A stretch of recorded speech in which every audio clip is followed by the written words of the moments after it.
Do you know what the #1 killer is in developed countries throughout the world? It's heart disease. In the United States, heart disease accounts for 42 to 48% of all deaths. These deaths affect not only individuals, but prematurely rob families of those that they love.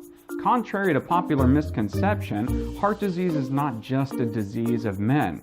It is a leading cause of death in both men and women alike. And it's no longer just a disease of older people.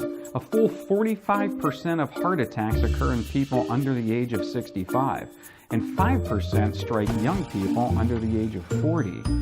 When an airline jet crashes and 200 to 300 people perish, it makes world headlines.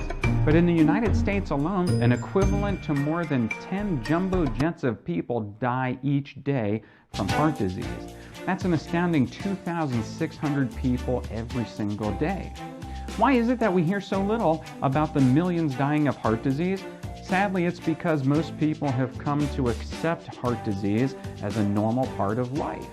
For many people with heart disease, death comes as unexpectedly and suddenly as an airplane crash.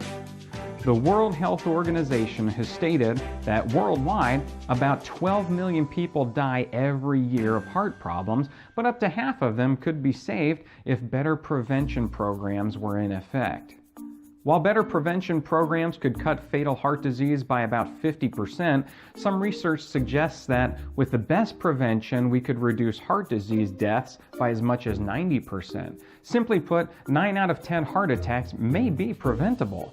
The first step to conquering heart disease is to understand what causes it. Heart disease usually develops silently over many years. Vital arteries that supply the heart with oxygen become narrowed and hardened. Like old rusty water pipes, eventually they'll become plugged up. While it is very common, this disease process is not normal. In fact, the vast majority of people living in societies where people have a simpler diet and lifestyle suffer very little heart disease. Significant cholesterol plaque already occurs in 1 out of 6 American teenagers. And by the age of 40, an incredible 70% have narrowed, hardened arteries. By this time, it's not unusual for arteries to be halfway plugged. Even at this age, most people will feel normal and do not have any symptoms. A person may feel great and yet be on the verge of a major heart attack. In a heart attack, a complete blockage of one of the coronary arteries occurs and the heart muscle actually dies. The main symptom is chest pain, frequently described as a heavy feeling of pressure in the chest. If a person survives, they're left with scar tissue in that area instead of muscle. 2 out of 3 times this will result in permanent disability. So, who is at risk for a heart attack? Is it you, your spouse, or one of your family members? How can you know?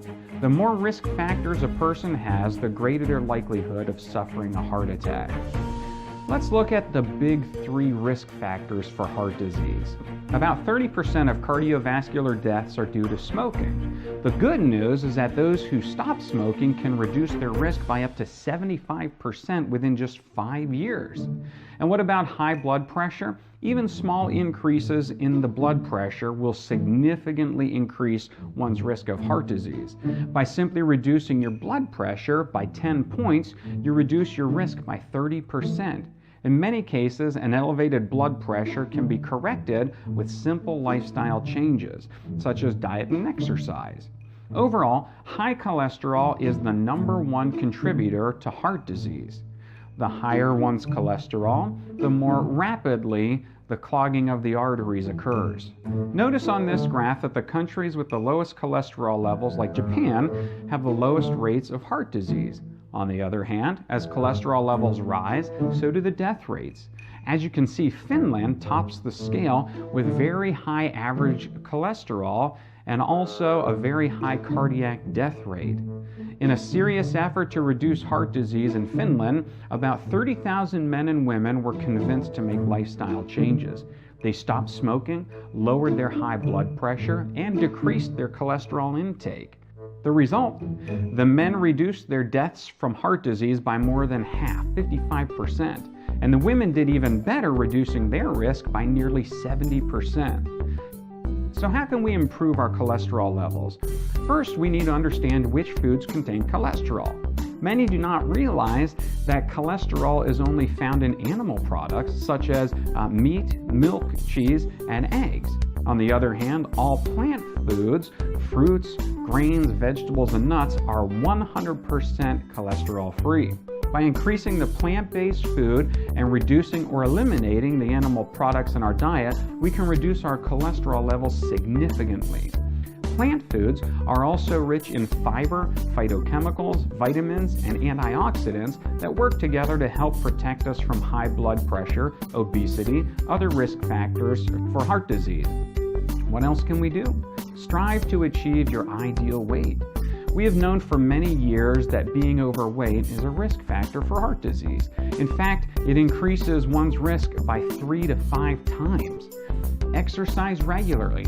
Reviewing 43 well-known studies on exercise, we find that they all agree. Those who are physically active have only half the risk of heart disease as compared to relatively inactive people. Exercise can include a variety of enjoyable activities such as walking, biking, swimming, or gardening. Avoid all alcohol. Alcohol use is a significant risk factor in heart disease. It damages the heart muscle. And what about stress in heart disease?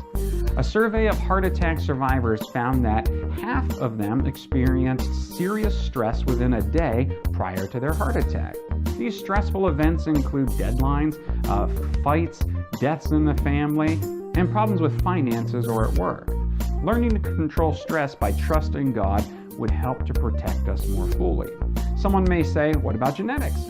While it's true that some may inherit a genetic tendency toward heart disease, it is time we stop blaming our heredity, our grandparents, and our culture. The evidence is clear. Heart disease does not need to be the #1 killer. Faulty genetics may load the gun, but it's our lifestyle that pulls the trigger. Improving our lifestyle, what we do and the way we eat or exercise, will protect us.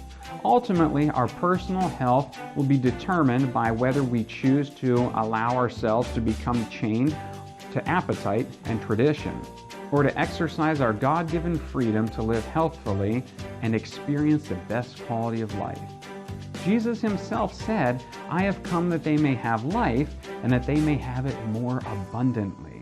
By simply practicing the best lifestyle, including a good diet and regular exercise, we too can have life more abundantly.